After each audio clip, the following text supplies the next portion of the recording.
एक दफा फिर से मैंने पहले भी जिस दिन नोटिस आया था उस दिन कहा था good luck to Congress party and today I again say good luck and good bye Congress. Congress से नाता तो टूटा, परंतु 50 साल का 3 पीढ़ियों का जो संबंध था उसकी टीस आज भी है, और आज जहां गुस्सा है पार्टी के लिए वहां दर्द भी है। और उदयपुर में जो कुछ हो रहा है उसको देख के पार्टी पे तरस भी आ रहा है।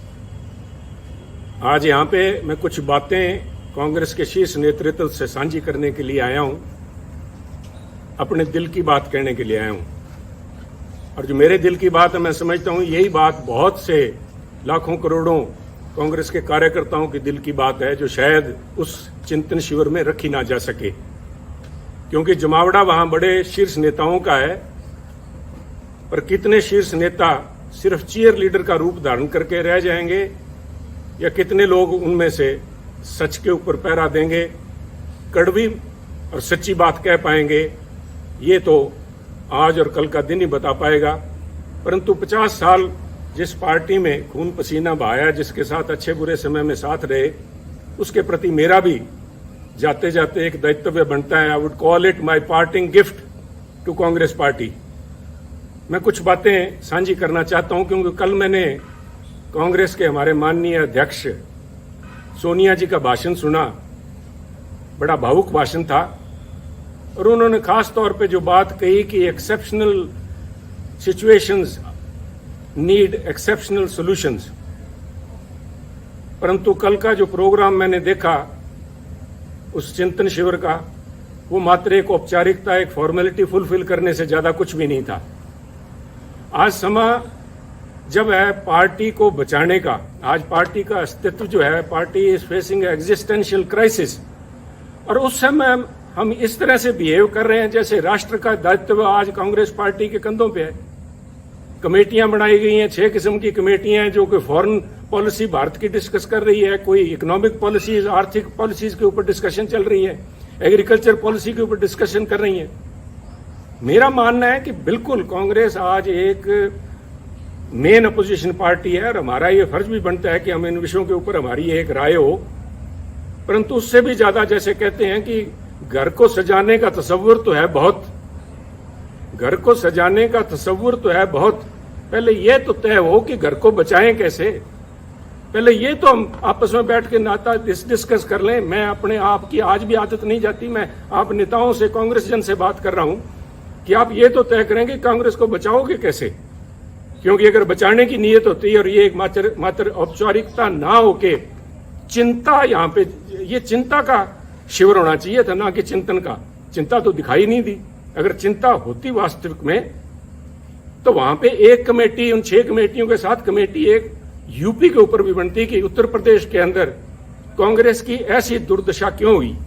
403 सीटों में से करीबन 390 सीट्स के ऊपर कांग्रेस के जो प्रत्याशी थे, उनको मात्र 2000 वोट भी नहीं आ पाए। आप सब समझते हैं कि पंचायत के मेंबर का जो कैंडिडेट होता है वो भी 2-4 हजार वोट ले जाता है। एक कांग्रेस का एमएलए उत्तर प्रदेश, जो कि दिल है हिंदुस्तान का, वहां पे कांग्रेस के नेताओं की ये दुर्दशा होनी, नेताओं की नहीं, मैं समझता हूं ये शीर्ष नेतृत्व की और पार्टी की दुर्दशा है। उसके ऊपर कोई कमेटी बनी, क्या उस पर कोई विचार करेगा? कल कोई अजय जी, जो लालू जी हमारे, अजय लालू जी हमारे प्रधान है, क्या वो बात करेंगे, साझा करेंगे क्या कारण रहे, क्या कमियां, उनको सुधारने का प्रयास किया जाएगा। इसी तरह चाहे गोवा है, चाहे मणिपुर है, क्यों आज क्या हालात, इस किस्म के बाद चर्चा तो ये होनी चाहिए थी कि पूरा north east, all the 7 sister states जो हैं, हम सारी हाथ से खोए बैठे हैं। क्या कारण हुआ? गोवा में तो बड़ी भारी एंटी इनकम्बेंसी थी सरकार की, चर्चा ये भी थी कि सरकार बनने के चांसेस है, परंतु हम कहीं भी नहीं ठहर पाए। और उत्तराखंड की बात कीजिए, और उत्तराखंड की तो मैं स्पेशली बात करना चाहूंगा कि 2 सूबे प्रांत ऐसे थे जिनकी बातचीत हो रही थी कि उत्तराखंड और पंजाब के अंदर कांग्रेस बहुत ही अच्छा प्रदर्शन करेगी और दोनों में सरकार कांग्रेस की बनेगी। फिर क्या हुआ? क्या कोई वहां बता पाएगा कि उत्तराखंड के जो मुख्यमंत्री के प्रत्याशी थे हमारे हरीश रावत जी, उनका एक पांव पंजाब में था, एक पांव उनका देहरादून में था इलेक्शन दिन तक। क्या वो सोच लेके आए थे? क्या सोच के साथ हरीश रावत जी को पंजाब का प्रभारी बना के भेजा गया? क्या उनकी मंशा सिर्फ इतनी थी कि हम तो डूबे हैं सनम, तुमको भी ले डूबेंगे? खुद तो उनकी जो दुर्दशा हुई, और मैं इसमें कहने में संकोच नहीं करूंगा, मैं पहले भी कह चुका हूं और आज फिर कह रहा हूं, अगर हरीश राव जी आ रहे हैं तो I call it divine justice, he deserved it. जो कांग्रेस पार्टी की दुर्दशा हुई है उसमें बहुत बड़ा रोल जो है एकमात्र इन व्यक्ति का है। सारा दायित्व तो इनके कंधों पे मैं नहीं डालूंगा, हमारी भी कमियां रही वहां पे, पर इनका बहुत बड़ा रोल था। ये एक कड़ी थे यहां से लोगों पर बात करने के लिए। और उससे भी ज्यादा जरूरी, जब उत्तराखंड की बात करते हैं तो पंजाब की बात कैसे ना करेंगे। मैं पंजाब की बात के ऊपर कुछ समय लूंगा, मैं आपसे धैर्य की अपेक्षा करता हूं कि कृपया थोड़ा धैर्य रखें, क्योंकि पंजाब का मुद्दा सिर्फ वहां पे सरकार बनने ना बनने तक सीमित नहीं है, बहुत ही एक आधारभूत मुद्दा है जो पंजाब से जुड़ा हुआ है। पंजाब में जो घटनाएं वापरी हैं और जिस वजह से वहां पे पार्टी की जो दुर्गत हुई है पंजाब में, उसकी समस्याएं जो हैं उनके दूरगामी और आधारभूत उसका प्रभाव पड़ेगा। छोटी सोच का व्यक्ति, छोटी सोच का सो कॉल्ड लीडर, छोटी सोच का एक छोटा नेता जो बड़े पदों पे आसीन है, उसकी जुबान ने वो करने का प्रयास किया जो आतंकवाद के काले दिनों के अंदर AK-47 की गोलियां भी नहीं कर पाई। ये तो पंजाबियों को मैं दाद देता हूं कि उन्होंने फिर से मौका संभाला। और आप देखिए, जीता जागता सबूत देखिए। अगर किसी को इस बात के परिणाम की इसको प्रूफ की जरूरत है तो वो देखिए कि इस इलेक्शंस के अंदर जिसके नतीजे 10 मार्च को भी आए हैं, अगर धर्म की बात करें, सिखों ने, जो सिखों की पंथक पार्टी अकाली दल, उसको वोट नहीं डाला। हिंदुओं ने बीजेपी को वोट नहीं डाला। और SC भाईचारे ने, हमारे दलित भाइयों ने कांग्रेस को वोट नहीं डाला। पंजाबियों ने एक सिख के तौर पे, एक हिंदू के तौर पे, एक दलित के तौर पे, क्रिश्चियन या मुस्लिम के तौर पे नहीं, उन्होंने पंजाबी के तौर पे वोट डाला। और इस सारे आडंबर को ढा के उन्होंने एक आस और उम्मीद को वोट डाला, एक रंगले पंजाब की आस, एक बेहतर फ्यूचर, बेहतर भविष्य की आस में उन्होंने वोट डाला। वो आस कितने हद तक पूरी होती है तो समय बताएगा, परंतु पंजाबियों को ये दाद देनी होगी कि उन्होंने ये काली नजर जो हमारे कांग्रेसी नेता जो लगा रहे थे, जो हिंदू, सिख या दूसरे भाईचारों के अंदर जहर का बीज जिन्होंने बोया, मैं तो आज इस माध्यम से खासतौर पे कांग्रेस अध्यक्षा सोनिया जी से निवेदन करूंगा, मेरी हाथ जोड़ के करबद्ध प्रार्थना है, सोनिया जी, राजनीति सारे देश में कर लीजिएगा, परंतु पंजाब को बख्शिए। पंजाब ने बहुत काले दिन देखे हैं। पंजाब में अगर पंजाब को परसेंटेज के प्रिज्म से नहीं देख सकते आप, पंजाब को 33% अमुक कौम है, 40% अमुक कौम है, बाकी बचते नॉन सिख हैं या किस खाते में डाल रहे हैं, कृपया करके बख्शिए पंजाब को। पंजाब एक है। ये जो बात जिन लोगों ने, आपके जो नेता, आपकी सलाहकार है, मैं नाम भी लूंगा क्योंकि आज वो उन्हीं के चलते सारा बखेड़ा खड़ा हुआ है कि आज मेरे को इस चैनल पे के माध्यम से आपसे बात करने की जरूरत पड़ रही है। अंबिका सोनी जी के एक जबान ने, मैं समझता हूं, ना सिर्फ कांग्रेस को, तो कांग्रेस का तो बंटा उन्होंने बेड़ा डुबाया, परंतु उन्होंने पंजाब के माथे पे कलंक लगाया, सिखों के माथे पे कलंक लगाया, सिक्खी के माथे पे कलंक लगाया। उन्होंने हिंदुओं को बदनाम किया, हिंदुओं को निरादर किया। क्या ऐसे नेता का कांग्रेस में बने रहने का कोई हक है, कोई औचित्य है? अगर औचित्य है तो मैं आपसे निवेदन करूंगा कि आज के समागम के अंदर, जब उदयपुर में वो बैठी हैं और आपके साथ मंच पे बराबर बैठी हैं, तो उनसे निवेदन करें कि उठ के वो बताएं कि Punjab, what is Sikhism, Sikhism है क्या, जिसको उन्होंने इतना बड़ा दोष लगा दिया। This is nothing. उनका ये बयान कि पंजाब के अंदर अगर हिंदू मुख्यमंत्री बनता है तो पंजाब में आग लग जाएगी, इसका मायना ये हुआ कि जो सारे सिख हैं, सारे पंजाबी भाईचारा है, वो हिंदुओं के खिलाफ डांगे लेके घूम रहा है।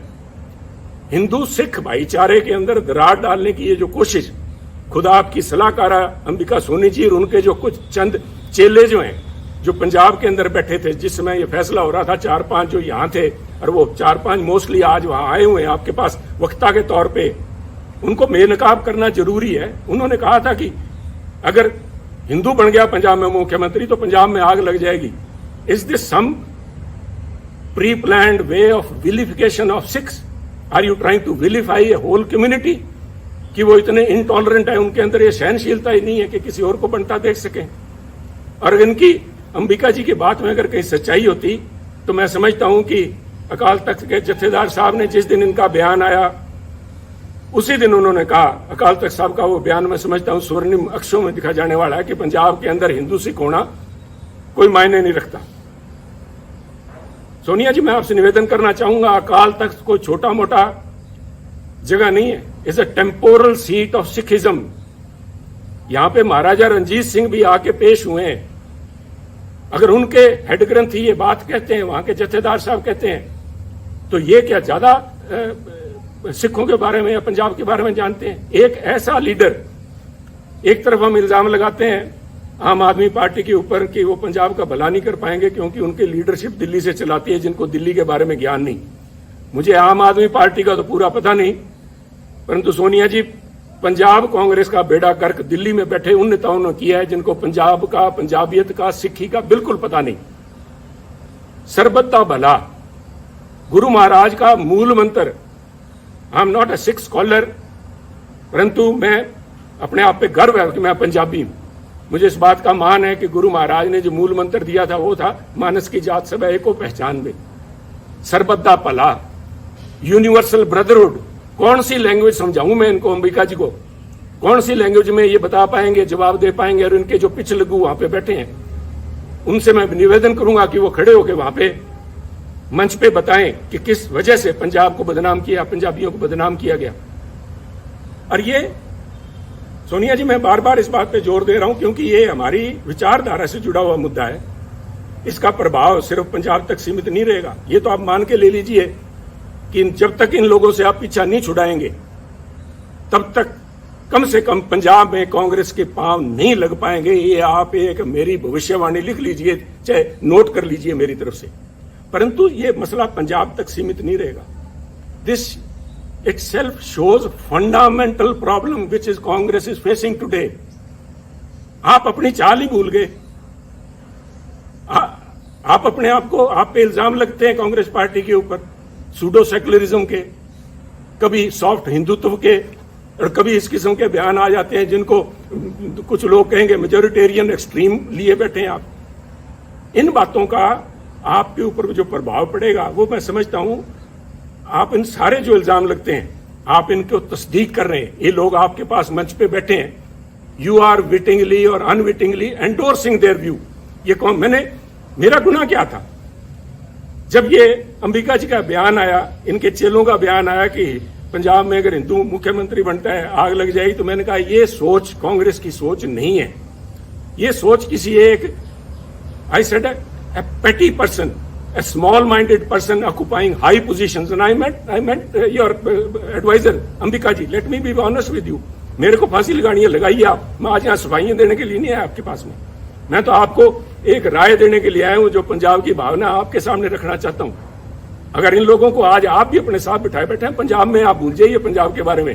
इनको ना सिर्फ सिख, ना सिर्फ हिंदू, बल्कि पंजाब का एक एक बच्चा इनको कोसेगा और इनको ये परिणाम भुगतने पड़ेंगे, अंबिका जी को और इनके इन चेलों को, जिन्होंने यहाँ पे पंजाब कांग्रेस भवन में या होटल के कमरों में जाके अजय माकन जी को या हरीश रावत और उनको हरीश बायतू को जाके जो कहा था, इसका देना आपको देना पड़ेगा। परंतु आज अगर आप भी नहीं समझते, पंजाब के लोगों ने आपको जो कुछ दिखाया है उसके बाद भी अगर नहीं समझे, और आप आज भी, जैसे मैं समझता हूं it was a poor attempt to portray Congress as BSP in Punjab.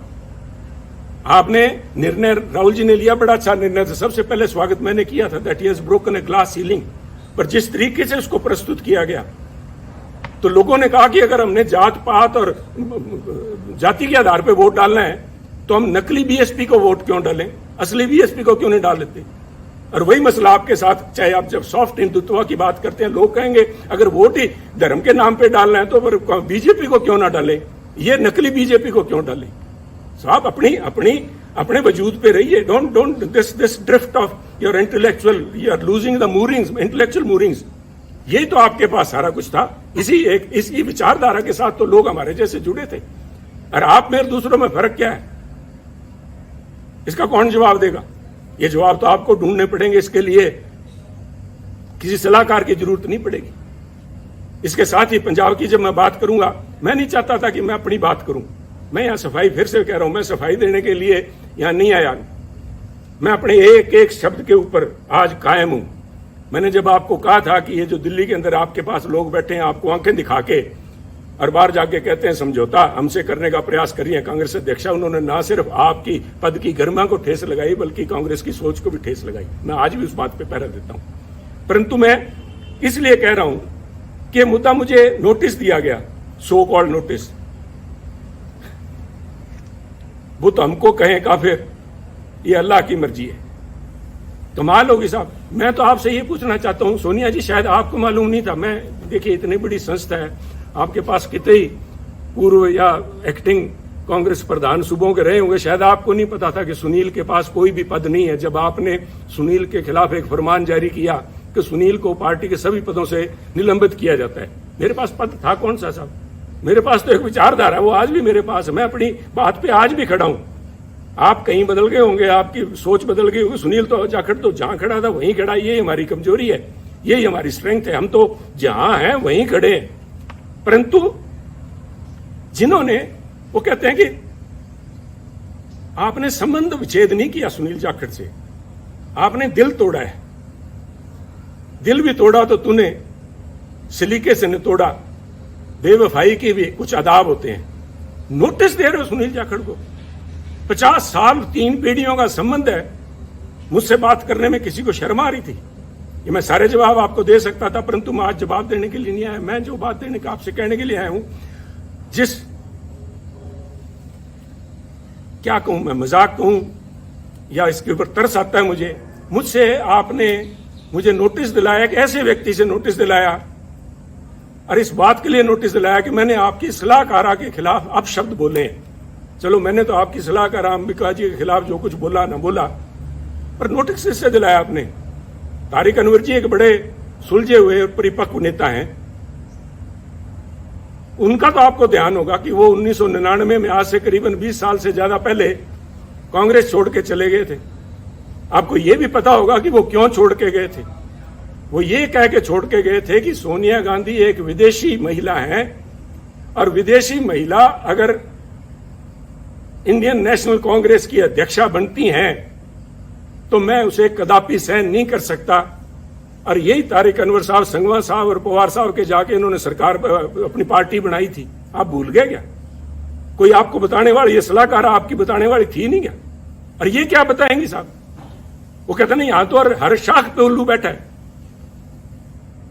इन श्रीमती जी की, अंबिका सोनी जी की बताऊं मैं आपको, आप उनसे हमें, जिसके ऊपर मैंने इल्जाम लगाए, मैं आपके माध्यम से, सोनिया जी, मैं आपको, क्योंकि आप बड़े हैं, आप अध्यक्ष हैं, आपके माध्यम से एक स्पीकर के तौर पे मैं आपके माध्यम से कांग्रेस जनों से बात कर रहा हूं कि जिस व्यक्ति पे मैंने आरोप लगाए हो, क्या वो मेरे खिलाफ अनुशासन कमेटी में बैठ सकती है जज बन के? कहते वही कातिल, वही शाहिद और वही मुंसिफ ठहरे। वही कातिल, वही शाहिद और वही मुंसिफ ठहरे। ए खुदा, मैं अपने कत्ल का दावा करूं किस पे? मैं किसको जाके कहूं ये बात? ये मेरे पे फैसला करेगी। 1977 में कहां थी जब इमरजेंसी के बाद सोनिया जी परछाया छोड़ गया था कांग्रेसियों का? जो लोग थे, इन किस्म के जो वक्ती लोग थे, these are fair weather friends, they are fair weather warriors. Indira ji की चहेती थी ये, संजय जी के साथ ये मिलकर काम करती थी, इसलिए इंदिरा जी का इनके तरफ बड़ा मान सत्कार था। और उस मान सत्कार का नतीजा इसी अंबिका सोनी जी ने यह दिया कि 1977 में जब उनको अपने साथियों की जरूरत थी तो अंबिका जी सबसे पहले उस डूबते जहाज से छलांग मार के गई थी। जहाज से डूबने वालों को क्या कहते हैं मैं नहीं इस चक्कर में पड़ूंगा। और ना सिर्फ छलांग लगा के गई, ना सिर्फ उन्होंने यहां से कांग्रेस उर्स से चंडीगढ़ से इलेक्शन लड़ा जगन्नाथ कौशल जी के खिलाफ, कांग्रेस के प्रत्याशी के खिलाफ। इन्होंने मेरठ में जाके 84 में, फिर महसीना को दुबई जी बैठी होंगी, मैंने देखा नहीं कल प्रोग्राम में उनको। मैं अल्लाह ताला से यही दुआ करता हूं कि उनकी सेहत कायम रहे, वो यहां हो। उनसे पूछिएगा कि इन अंबिका सोनी जी ने इंदिरा जी के खिलाफ क्या क्या अभद्र भाषा इस्तेमाल की थी। आप बड़े दिल के नेता हैं राहुल जी, और आप भूल जाएंगे सोनिया जी, हम नहीं भूलते। हम तो गांठ बांध के बैठे हैं, और ऐसे लोगों को बेनकाब करना पड़ेगा। जब मैं ये बातें कर रहा हूं, जो मेरा ये किस्सा है, this is a case study in itself. The way Punjab issue has been handled from the very beginning. छोड़िए सुनील को उतारा गया जुलाई 2021 के अंदर ये कह के कि सुनील जाखड़ मुख्यमंत्री कैप्टन अमरिंदर सिंह जी के साथ मिलकर काम करता, उनका बहुत नजदीकी है, मिले हुए दोनों। नए कांग्रेस प्रधान को बनाया गया और उसके बाद जुलाई 21 को नए कांग्रेस के प्रधान नवजोत सिंह सिद्धू जी बनते हैं और उसके बाद 6 महीने तक सारी एआईसीसी, सारी कांग्रेस इसी बात को लगी रही कि पहले मुख्यमंत्री कैप्टन अमरिंदर सिंह जी, उसके बाद में चरणजीत चन्नी, इन दोनों को आपस में कैसे इकट्ठा बिठाया जाए, कैसे पीसीसी प्रधान और मुख्यमंत्री मिलकर काम करें। व्हाट वाज इट, क्या था ये? क्या आप इसी एक बात पे, किसी एक बात पे खड़े हैं क्या? कोई स्टैंड है पार्टी का? और ये जो डिस्टेबलाइज करने की प्रयास किया गया, मैं जिनकी बात कर रहा हूं डिवाइन जस्टिस की, रावत साहब को भेजा इसलिए गया था कि कैप्टन अमरिंदर सिंह व सिटिंग प्रिटी, उनको डिस्टेबलाइज किया जाए। सोनिया जी, डिस्टेबलाइज तो विरोधी पार्टियां करती हैं, आप तो you are the parent party, Congress high command वहां पे बैठी, आप पंजाब में क्या डिस्टेबलाइज करवाना चाहती थे? Control destabilisation. और इसका रेमिफिकेशन देखिए, आज नोटिस आया कुछ दिन पहले, मेरे को नोटिस देने के बाद में एक नोटिस नवजोत सिंह सिद्धू जी को भी दिया गया। मेरे बहुत से डिफरेंसेज हैं नवजोत सिंह सिद्धू जी से, परंतु मैं इन प्रिंसिपल बात करना चाहता हूं क्योंकि ये बातें आज के इस चिंतन शिविर में होनी चाहिए कि उनको किस बात के लिए नोटिस दिया गया कि वो अपनी सरकार के खिलाफ बोलते थे, वो कैप्टन अमरिंदर सिंह जी के खिलाफ बोलते थे, उन्होंने चरणजीत चन्नी के खिलाफ बोला, उनको नोटिस दिया गया। तो सब मेरा एक सवाल है, और मैं बड़ा उनका रिस्पेक्ट करता हूं, अशोक गहलोत जी का। अशोक गहलोत जी, आपकी सरकार को डिस्टेबलाइज क्या सुनील जाखड़ ने कर रखा है क्या, जो सुनील को नोटिस दिया गया है? आपकी सरकार को नवजोत सिंह सिद्धू ने डिस्टेबलाइज कर रखा है क्या? सुनील जाखड़ तो शायद कैप्टन अमरिंदर सिंह से मिला हुआ था या नहीं था, वो तो ये खुद जानते हैं, क्योंकि एक एक बात का इनको ब्यौरा दिया हुआ था। मैं नहीं चाहता था कि कांग्रेस की लड़ाई सड़कों पर उतरे, परंतु ये इनका फैसला था। सिर माथे, मैंने उस माथे को कबूल किया, सिर माथे कबूल किया, परंतु नवजोत सिंह सिद्धू तो सिर्फ बोलते ही हैं। और आपके यहाँ तो गहलोत साहब हर 15वें दिन आपको बताना पड़ता है राजस्थान की जनता को कि मैं अभी मुख्यमंत्री रहूंगा। और जिन लोगों ने मानेसर में जाके महीना तक कैंप किए रखा, आपकी सरकार के ऊपर ही एनफोर्समेंट डायरेक्टरेट की रेड करवाई, वो तो आप अच्छे थे कि पंजाब वाले से हालात आपके साथ नहीं बने, आपके भांजे भतीजे के यहाँ 25-30 करोड़ रुपए नहीं मिले तो आप बच गए। उन लोगों को नोटिस नहीं जाना चाहिए? उन लोगों को तो कांग्रेस अध्यक्ष मंत्रणा के लिए बुलाते हैं। तो क्या एक संदेश दे रहे हैं? एक मन बनाना पड़ेगा, क्योंकि अगर सुनील ने खता की है और सुनील की वजह से अगर पंजाब में सरकार नहीं बन पाई, और जैसे कि आपके हरीश बायतू जी कह रहे हैं कि सुनील की वजह से, सुनील के बयानों की वजह से आसपास वाली स्टेट्स के अंदर भी कांग्रेस को नुकसान हुआ है, तो फिर सुनील को निकाला क्यों नहीं? मैं ये पूछना चाहता हूं। अगर आपने फैसला ले लिया सुनील ने गलत किया तो सुनील को निकाल के बाहर करो। एक संदेश जाना चाहिए। मेरा कहने के बाद आप फैसला लीजिए, आपको फैसला करना पड़ेगा। मेरा मानना है ये जो कुछ भी हो रहा है, ये चंद चापलूस लोग जिन्होंने घेर रखा है, वो सिर्फ चापलूस ही नहीं है। मैं मर्यादा से बाहर नहीं जाना चाहता, परंतु पहले इल्जाम लगा करते थे कि कांग्रेस के हर समय हर सरकार के अंदर एक कोटरी होती है, जिसे किचन कैबिनेट कह लो या कोई उनकी कोटरी, उनके विश्वास पात्र हैं जो अपनी नजदीकों का फायदा उठाते हैं। परंतु मैं कांग्रेस साथियों को बताना चाहता हूं over a period of time, क्योंकि मैंने जो 20 साल के मेरे एक्टिव पॉलिटिक्स में देखा है, ये जो कोटरी थी, ये जो ग्रुप थे, ये गिरोह का रूप धारण कर चुके हैं। और मैं बड़ी गंभीरता से और बड़ी जिम्मेवारी से कह रहा हूं, गिरोह का शब्द मैंने इस्तेमाल किया है। ये जो बना के भेजे जाते हैं यहाँ पे, हमारे इंचार्जेस बना के भेजे जाते हैं, इतिहास गवाह है पंजाब का, मैं राजस्थान का या हरियाणा का तो बोल नहीं सकता, मैं पंजाब की बात करूंगा। जनार्दन द्विवेदी जी शायद आए हुए हैं। जनार्दन द्विवेदी से पहले या बाद में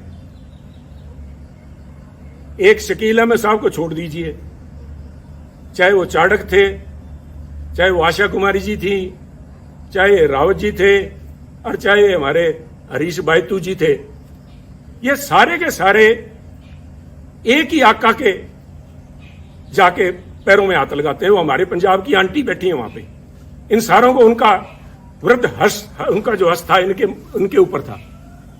और इन लोगों ने इल्जाम बहुत लगे हैं। मैं डिम्पा जी को मैंने कल बैठे देखा, आपके बगल में बैठे थे सोनिया जी, पिछली रो में आपके। उन्होंने एक बयान दिया, उन्होंने पूरे बाड़मेर के माथे पे कलंक लगाया। मैं समझता हूं उनको बाड़मेर का नाम नहीं लेना चाहिए था, उनको व्यक्ति विशेष का कहना चाहिए था। परंतु मुझे पता है कि वो नहीं बोलेंगे, ना ही उनके खिलाफ कार्रवाई होगी, क्योंकि मैं देखिए यहाँ बैठ के राय देनी बहुत आसान है। मैं समझता हूँ कि पार्टी को चलाने के लिए बहुत सी आपकी मजबूरियां होती हैं, मजबूरियां हैं भी, चलाने के लिए बहुत अकोमोडेट भी करना पड़ता है। अकोमोडेट कीजिए। मैं नहीं कह रहा कि आप जसबीर सिंह डिम्पा जी की, जिन्होंने कहा था कि बाड़मेर का ठग्गा था या बाड़मेर का डाकू कहा था, मुझे याद नहीं, उन पे एक्शन ना लीजिए। मैं नहीं चाहता कि आपकी संख्या, एमपीज की संख्या घटे, परंतु मैं इतना जरूर चाहूंगा कि एक कमेटी तो बनाई जाए कि क्या हुआ। These so called incharges, AICC incharge of Punjab Congress have not been less than, वो अमेरिकन एक फ्रेज बनी है, कारपेट बैगर्स। वो बेसिकली ग्लोरीफाइड ठग थे, जिन्होंने अमेरिका में जाके, जो उन दिनों में सिविल वॉर के बाद लूट खसोट जो हुई है, इस किस्म का यहां पंजाब के अंदर माहौल रहा है। इन लोगों को नोटिस ना दे कि आप नोटिस सुनील जाखड़ को दे रहे हो। कोई इल्जाम तो बताओ सुनील जाखड़ को। सुनील जाखड़ ने तो, वो कहते हैं ना, हमारे बागड़ी में कहावत है कि सुनील जाखड़ ने तो आंख में सुरमा डालने का प्रयास किया था, और आपके लोगों ने जाके वहां पे आपको बताया सुनील जाखड़ कांग्रेस की आंख फोड़ रहा है। तो ये निर्णय तो आपको लेने पड़ेंगे। सोनिया जी, मेरे से, राहुल जी से मेरा ये निवेदन है कि हो सकता है आने वाले उत्तराधिकारी वही होंगे, और वो चाहे मेरी किसी से बने ना बने, मुझे लोग गलत कहेंगे, कांग्रेस पार्टी आपके, राहुल जी और आपके नाम के गांधी परिवार के बिना नहीं चल पाएगी। 60 बन जाएंगी, 60 नहीं तो कम से कम हर एक सूबे में अपनी अलग कांग्रेस होगी। आपका होना जरूरी है, आप लोगों का इस पार्टी का एक सशक्त अपोजिशन के लिए होना जरूरी है। परंतु ये तब तक ही जरूरी है कि आप अपने अच्छे बुरे को पहचाने। ये प्रशांत किशोर जी नहीं बता पाएंगे आपको, कोई आप वो सुनील कानूनगोलो है उसको वो नहीं बता पाएगा। This is a responsibility of the boss himself. अगर आप लीडर हैं तो आपकी परख होनी चाहिए। आप छोड़िए, आप शायद, I have always claimed that Rahul Gandhi ji एक बहुत ही बढ़िया इंसान है। I still believe it. चाहे आज मेरे फर्क है, चाहे जो भी है, जो आवाज उठनी चाहिए थी, सच के साथ में खड़ी होनी चाहिए, नहीं, उनकी मजबूरियां होंगी, परंतु is a very fine man, is a very upright. और मैं अगर कांग्रेस के इतने साल निभ गया तो उसका बहुत बड़ा कारण राहुल गांधी जी, मैं आज भी मानता हूं। अगर वो और कोई छोटे दिल का व्यक्ति वहां बैठा था, उससे पहले ये तोड़ बिछड़ा, उससे पहले भी हो लेना था। परंतु राहुल जी, आपको भी आजकल एयरक्राफ्ट के अंदर ये सुखोई और वहां पे लड़ाई चल रही है, उनके अंदर एवरी एयरक्राफ्ट, इवन टैंक्स के अंदर भी एक होता है IFF, called identification of friend और फो। दुश्मन और दोस्त की पहचान कराने के लिए उसके अंदर इंस्ट्रूमेंट लगा होता है, जो फ्रीक्वेंसी आपस में एक्सचेंज करके पता करता है कि मैं जिस पे मिसाइल दाग रहा हूं वो कोई मेरा दोस्त तो नहीं है। आपने इन पिछलगुओं के कहने से मेरे पे नोटिस की मिसाइल दाग दी, मेरा क्या बिगाड़ देंगे आप? पर आपने अगर पार्टी चलानी है तो ये आपको फैसले लेने पड़ेंगे, ये कमान अपने हाथ में लेनी पड़ेगी। ऐसे चापलूस लोगों से, इन बेगैरत लोग हैं। मैंने वहां पे एक बड़ी नेता को गिड़गिड़ाते देखा है कि मेरे को टिकटों की उसमें कमेटी के अंदर रहने दिया जाए। राहुल जी ने मना कर दिया था, शी हैज वेस्टेड इंटरेस्ट। उसके बावजूद वो गिड़गिड़ा के, उनके लिए बहुत बड़ी बात है। परंतु इन चापलूस और बेगैरत लोगों के बीच में रह के मैं समझता हूं हमारी जो कांग्रेस की नेतृत्व है वो गैरतमंद लोगों से बात करना और उनके सलीके को भूल गए हैं। परंतु ये आपको मुबारक हो, ये चापलूस आपको मुबारक हो। एक आखिरी बात कहना चाहूंगा, फैसला लीजिए। फैसले आपने लिए हैं, अच्छे लिए हैं, बुरे लिए हैं, समय बताएगा, फैसले तो लिए हैं। और मेरे फैसले के अंदर जो बात मैं खास तौर पे आखिर में आपसे कहना चाहता हूं, Sunil Jakhar's case from notification to your recommendation of the disciplinary committee till the time you have finally asked Sunil to be removed from all positions, it shows what is basically ailing Congress party. आप भी फैसला नहीं ले पाए। ये क्या फैसला था? सुनील से पद ले लिए। क्या पद ले लिए? सुनील के पास कौन से पद थे जो आपने ले लिए? इट इज बिकॉज आज भी either you lack conviction और you have doubt whether these allegations are true और नॉट। पर मिसाइल तो छोड़ दिए भैया, तो वापस नहीं आएगी। आपने तो मिसाइल दाग दी, सुनील का तो आपने कर दिया कुंडा। सुनील की गैरत, सुनील का ऑनर उसके लिए बहुत बड़ी बात है। और जिस दिन आपने नोटिस भेज दिया, मेरा तो आपसे उसी दिन संबंध विच्छेद हो गया। परंतु 50 साल आड़े आते हैं बीच में, इसलिए मैं आपसे संबोधित हूं कि ये कमान अपने हाथ में लीजिए, दोस्त और दुश्मन को पहचानिए। दोस्त दुश्मन नहीं पहचान सकते, कम से कम एसेट और लायबिलिटी तो पहचान लीजिए। एसेट कौन है और लायबिलिटी कौन है? ये लोग आपको कहेंगे कि पंजाब में हमने एक नेशनल एसेट क्रिएट किया। अगर वो एसेट है तो उस एसेट को क्यों नहीं पंजाब कांग्रेस का प्रधान बनाया? क्यों नहीं उसको यूपी में ले गए? हमारे यहाँ तो 17 फरवरी को पंजाब के अंदर इलेक्शन कैंपेन खत्म हो गया था। अगर आपने वाकई जात पात के नाम पे वोट मांगने का ठान ही लिया था पंजाब में, तो यूपी में क्यों नहीं लेके गए मायावती जी को काउंटर कराने के लिए? या already has become an embarrassment. ये फैसले आपको लेने होंगे और उसके लिए मैं आपका ध्यान, राहुल जी, लेके जाना चाहूंगा पानीपत की पहली लड़ाई बाबर की तरफ। बाबर ने पहली दफा हाथी देखे जब वो पानीपत आया, और एक हाथी को मंगवा के उसने सवारी करने की इच्छा जताई। तो हाथी उनके सामने पेश जब किया गया बाबर के सामने, और हाथी के ऊपर बैठा जब बाबर, तो उसने बैठ के अपने सेनापति से कहा, इसके जानवर की लगाम मुझे थमाओ। तो उन्होंने कहा, जनाब हाथी की लगाम नहीं होती।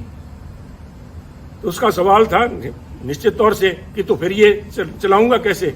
कहते जी, इसकी जो लगाम है, जो इसका जो अंकुश है, वो सामने जो बैठा है, वो जो अंबिका सोनी तारे बैठे हैं या कोई तारिक अनवर बैठा है, उनके हाथ में अंकुश वो है। अंकुश है जो प्रौढ़ जिसको बोलते हैं, वो है। तो बाबर ने तब कहा था कि इसको हाथी को बिठाओ और मेरे को नीचे उतारो। तो उन्होंने कहा, क्या बात होगी महाराज? तो उन्होंने कहा, मैं उस चीज की सवारी कभी नहीं करूंगा जिस चीज की लगाम, जिस जानवर की लगाम मेरे हाथ में ना हो, जिस संस्था की लगाम मेरे हाथ में ना हो।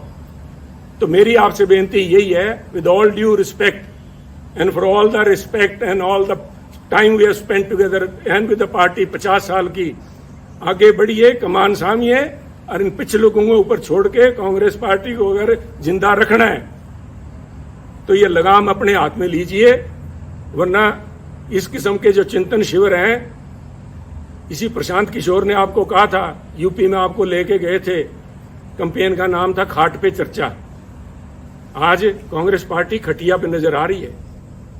अगर आज समय रहते नहीं संभले, वक्त की फिक्र करना दा क़यामत आने वाली है, तेरा जिक्र भी ना होगा दास्तानों में। तो इसलिए शुभकामनाओं के साथ, चाहे आज मैं समझता हूं कि this is my parting gift, my last word spoken to the Congress man, but मैं इस विश्वास के साथ कह रहा हूं कि कोई ना कोई, मैंने आज भड़ास निकालने के लिए नहीं, आप में कमियां निकालने के लिए नहीं, उन बातों को उजागर किया है जिनके ऊपर चिंतन भी नहीं, चिंता करने का विषय है। आज आपका भी इम्तिहान है, और वो जो 450 सो कॉल्ड सीनियर लीडरशिप बैठी है, आज मैं देखना चाहूंगा कि कितने लोग खड़े होकर सच्चाई पे पहरा देते हैं, कितने लोग खड़े होकर कहेंगे कि वो 5-4 जो पंजाब वाले आए हुए हैं जिन्होंने आग लगाने की बात की थी, उनको बाहर निकाला जाए हॉल से। उनको तो आपने स्पीकर बना रखा है, वो तो आज यहाँ पे आपके वर्कर्स को एड्रेस करेंगे, और जिनकी वो मुखिया हैं उनको मंच पे मठासीन है। तो आप देखिए, या आप जाने, मैं एक दफा फिर से, मैंने पहले भी जिस दिन नोटिस आया था उस दिन कहा था good luck to Congress party, and today I again say good luck and good bye Congress. जय हिंद।